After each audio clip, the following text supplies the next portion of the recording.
چلتے ہیں لاہور میں چیف آرگنائزر مسلم لیگ نون مریم نواز کی نیوز کانفرنس جاری ہے۔ سیاستدان ایک کاز کے لیے پھانسی کا پھندا بھی قبول کرتے ہیں، شہادتیں بھی قبول کرتے ہیں، گولیاں بھی کھاتے ہیں، جلا وطنیاں بھی برداشت کرتے ہیں، اٹک کے لے کے زندانوں میں بھی پھینکے جاتے ہیں اور عمر قید بھی برداشت کرتے ہیں جھوٹے مقدمات کے اندر۔ یہ پاکستان نے پہلی مرتبہ پاکستان کے 75 سال میں دیکھنے کو ملا کہ ایک ایسی جماعت جو اپنے آپ کو سیاسی جماعت کہتی ہے، جس کو ٹریٹ ایک سیاسی جماعت کے طور پہ کیا جاتا ہے، ایک انسان جو اپنے آپ کو سیاسی لیڈر کہتا ہے اور سیاسی جماعتوں سے مقابلہ کرتا ہے، اس نے جو پچھلے 5 دن سے جو حرکتیں شروع کی ہوئی ہیں زمان پاک کے اندر، میں نے پاکستان کی تاریخ میں کبھی یہ نہیں دیکھا۔ جس طرح سے اپنی جان بچانے کے لیے، اپنے آپ کو گرفتاری سے روکنے کے لیے، قانون کے آگے پیش ہونے سے روکنے کے لیے جس طرح سے انہوں نے ریاست پہ دھاوا بولا، جس طرح سے انہوں نے پاکستان کی سیکیورٹی فورسز پہ، پنجاب کی پولیس پر انہوں نے اٹیک کیا، ریاست پہ اٹیک کیا، اس کے مناظر ہم نے پچھلے 5 دن سے ہم وہ naan stop T V screens کے اوپر دیکھ رہے ہیں، اور یہ ریاست کے خلاف کھلے عام بغاوت ہوئی ہے، کھلے عام، اور یہ بغاوت کا اعلان ہوا ہے وہاں سے۔ اس کی جو تفصیل ہے اس میں ہم ابھی جاتے ہیں، لیکن یہ آج سے نہیں ہو رہا، یہ میں آپ کی میموریز کو ریفریش کرنا چاہتی ہوں۔ یہ 2014 سے یہی سب کچھ جو ہے وہ ہو رہا ہے۔ وہ آپ کو یاد ہوگا، یہ وہی لوگ ہیں جنہوں نے شاہراہ دستور کے اوپر قبریں کھودی، کفن پہن کے ریاست کا مذاق اڑایا، سپریم کورٹ کے سامنے گندے کپڑے اپنے ٹانگے، اور جنہوں نے پی ٹی وی پر حملہ کیا، پارلیمنٹ پہ حملہ کیا، پولیس کے نوجوانوں کے، پولیس کے آفیسرز کے سر پھاڑے، ان کی ہڈیاں توڑی۔ وہ آپ کو یاد ہوگا جو officer D S P Junejo تھا، اس کے مناظر آج تک قوم نہیں بھولی، کس طرح ہڈیاں توڑ کے اس کو ہاسپٹل میں داخل کیا گیا، سر توڑے پولیس والوں کے، اور پھر یہ گھیراؤ، جلاؤ، سول نافرمانی کی کال، ہنڈی سے پیسہ بھیجو، پرائم منسٹر کو گردن سے گھسیٹ کے آفس سے باہر نکالیں گے۔ یہ 2014 میں ہوا اور تب سے آج تک ہوتا آ رہا ہے۔ فرق صرف یہ، تب یہ چیزیں چھپی ہوئی تھیں کیونکہ سہولت کار سر پہ موجود تھے، ہر سیاہ کو سفید کرنے والے موجود تھے، ہر چیز پہ گلاس اوور کرنے والے موجود تھے۔ ایسے شخص کو جب وہ یہ کر رہا تھا، جب وہ گھراؤ جلاؤ کر رہا تھا، جب وہ قوم کو یہ غنڈہ گردی کی ترکیبیں بتا رہا تھا، ایسے میں اس کو جسٹس ثاقب نثار صداقت اور امانت کے سرٹیفکیٹ دے رہا تھا، اور اس وقت پیناما بینچ جو ہے اس میں یہ اس کے سامنے نواز شریف کے خلاف جب مقدمہ چل رہا تھا پیناما کا، اس وقت یہ بطور اشتہاری ملزم کے عدالت میں فرنٹ رو پہ ٹانگ رکھ کے بیٹھا تھا، اور جسٹس کھوسا جو پیناما بینچ کا سربراہ تھا، اس کو توفیق نہیں ہوئی کہ وہ اس کے سامنے روز آ کر اشتہاری ملزم پیش ہوتا تھا، اس کو کسی نے گرفتار نہیں کیا، بلکہ الٹا اس پیناما بینچ نے جس کی سربراہی جسٹس کھوسا کر رہے تھے، جسٹس کھوسا نے نواز شریف کو شرمناک القابات سے نوازا۔ یہ شرمناک حرکت تھی۔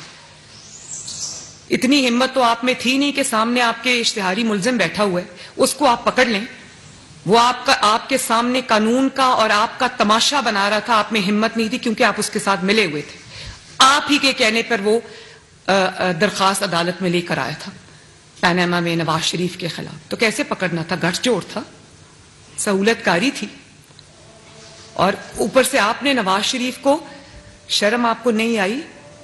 دہشت گرد آپ کے سامنے بیٹھا تھا، اور جو نواز شریف کو آپ کیا القابات سے نواز رہے تھے؟ سیسیلین مافیا، ڈان، گاڈ فادر۔ آج میں جسٹس کھوسا سے پوچھنا چاہتی ہوں اور پیناما بینچ سے پوچھنا چاہتی ہوں، لاہور میں جو آپ مناظر آج دیکھ رہے ہیں زمان پاک میں، آج آپ کو پتا چلا ہے کہ